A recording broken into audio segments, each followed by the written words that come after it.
அபிமெண்ட் தான் ஃபஸ்ட்டு கொடுத்தேன். அது வந்து ஸ்டேஜ் வந்து கட் பண்ணி விட்டுருந்தேன் ஏற்கனவே. கட் பண்ணி விட்டு அந்த வளர்ச்சியில் தான் கொடுத்தோம். போயிட்டு அதெல்லாம் கன்று நட்டு அதுக்கும் கொடுத்தோம். நல்லா வளர்ச்சி வந்து தூர் விட்டு நல்லா இருக்குது. ஒரு 8ஆம் மாதம் கொடுத்தேன். ஆர்பிக்ஸு கொடுத்தேன். நல்லா கொலை தள்ளி நல்லா இதாகிடுச்சு. வித்தியாசம் பார்த்தா இதில் இது கொஞ்சம் நல்லா இருக்குது, பெனிஃபிட்டாக இருக்குது பார்க்குறதுக்கு. அது கெமிக்கல் யூஸ் பண்ணி அது அவ்வளோ அது அடிக்கடி கொடுத்துட்டே இருக்கணும். இது கொடுத்து ஒரு 2 மாதம் ஆகுது. நல்லாவே இருக்குது இலை. அது கேட்ட கம்பெனியில் கேட்டதுக்கு அதுக்கு இருக்கு வைங்க அப்படின்னாங்க. கோகோமெக்ஸ் தான் வாங்கி யூஸ் பண்ணிகிட்டு இருக்கேன். நல்லாவே இருக்குது.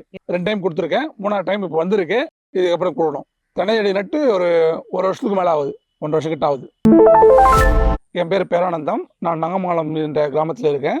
நெமிலி யூனியனு, ராணிப்பேட்டை மாவட்டம் இதில் இருக்கேன்.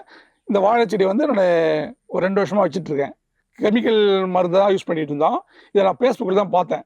பார்த்துட்டு சரி நம்ம ஆர்கானிக் யூஸ் பண்ணி பார்ப்போம், நல்லா இருக்கான்னு பார்த்துட்டு கால் பண்ணி பேசினேன் கம்பெனிக்கு. அவங்க சஜஷன் கொடுத்தாங்க. அதை வாங்கி யூஸ் பண்ணிகிட்டு இருக்கேன். இப்போ நல்லா தான் இருக்குது ஃபீல்டு. அபிமெண்ட் தான் ஃபஸ்ட்டு கொடுத்தேன். அது வந்து ஸ்டேஜ் வந்து கட் பண்ணி விட்டுருந்தேன் ஏற்கனவே. கட் பண்ணி விட்டு அந்த வளர்ச்சியில் தான் கொடுத்தோம். போயிட்டு அதெல்லாம் கன்று நட்டு அதுக்கும் கொடுத்தோம். நல்லா வளர்ச்சி வந்து தூர் விட்டு நல்லா இருக்குது. ஒரு 8ஆம் மாதம் கொடுத்தேன். ஆர்பிக்ஸு கொடுத்தேன். நல்லா கொலை தள்ளி நல்லா இதாகிடுச்சு. வித்தியாசம் பார்த்தா இதில் இது கொஞ்சம் நல்லா இருக்குது, பெனிஃபிட்டாக இருக்குது பார்க்குறதுக்கு. அது கெமிக்கல் யூஸ் பண்ணி அது அவ்வளோ அது அடிக்கடி கொடுத்துட்டே இருக்கணும். இது கொடுத்து ஒரு 2 மாதம் ஆகுது. நல்லாவே இருக்குது இலை. இதுக்கும் வந்து அபிமானம் ஆர்பிக்ஸ் கொடுத்துருக்கேன். நல்லா இலை வந்து நல்லா பச்சை பசையில் இருக்குது. நல்லா தூர் விட்டு நல்லா இருக்குது. இலை கொடுத்து மட்டும் ஒரு 2500 கன்று இருக்கும். கற்பூரவள்ளி பொறுத்த வரைக்கும் 10 மாதத்தில் ஈல்டு எடுத்துடலாம். வெயிட் பார்த்தீங்கன்னா 8 கிலோலேருந்து 10 கிலோ வரைக்கும் வரும். ஒரு 9 சிப்பு.